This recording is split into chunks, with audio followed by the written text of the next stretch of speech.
Hi viewers, இப்போ நீங்கள் பார்த்துட்ருக்கிறது கொத்தமல்லி அப்படியே பூ விட்டு காய் விடட்டோன்னு சொல்லிட்டு விட்டுட்ருக்கேன். இப்போ அதை தான் நீங்கள் பார்த்துட்ருக்கீங்க.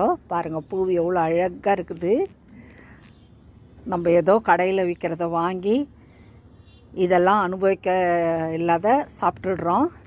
ஸோ நம்ம வீட்டில் விளையும் போது அது எவ்வளோ அழகாக இருக்குதுன்னு ரசித்து நம்ம இதை வளர்க்கலாம்.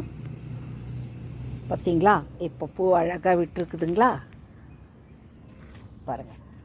அங்கங்கே ஒரு கொத்தமல்லி செடியை மல்லி செடியை அப்படியே விட்டுட்ருக்கோம். பாருங்கள், அழகாக பூ விட்டு இருக்குது. இப்போ பாருங்கள், நல்லா இப்போது தனியா விட்டுட்ருக்குது, தெரியுதுங்களா? ஓகே, இந்த தனியாவை எடுத்து நம்ம துவையல் பண்ணி சாப்பிட்லாம். ரொம்ப அருமையாக இருக்கும், உடம்புக்கு கூட ஆரோக்கியமானது. ஸோ நீங்களும் உங்கள் வீட்டில் சின்ன சின்ன தொட்டிங்க இது போல் இருந்துச்சுனாக்கா கொத்தமல்லி விதையை போடுங்க. பிள்ளைங்களுக்கு செல்ஃபோனில் விளையாடுறதுலேருந்து ஒரு விமோச்சனம் கிடைக்கணும் அப்படின்னாக்கா இந்த மாதிரி செடிங்களெல்லாம் வச்சு பிள்ளைங்களை ஆரோக்கியமான எண்ணத்தோடு இந்த மாதிரி விளைச்சலை கற்றுக் கொடுத்து அவங்கள வளர்க்கலாம்.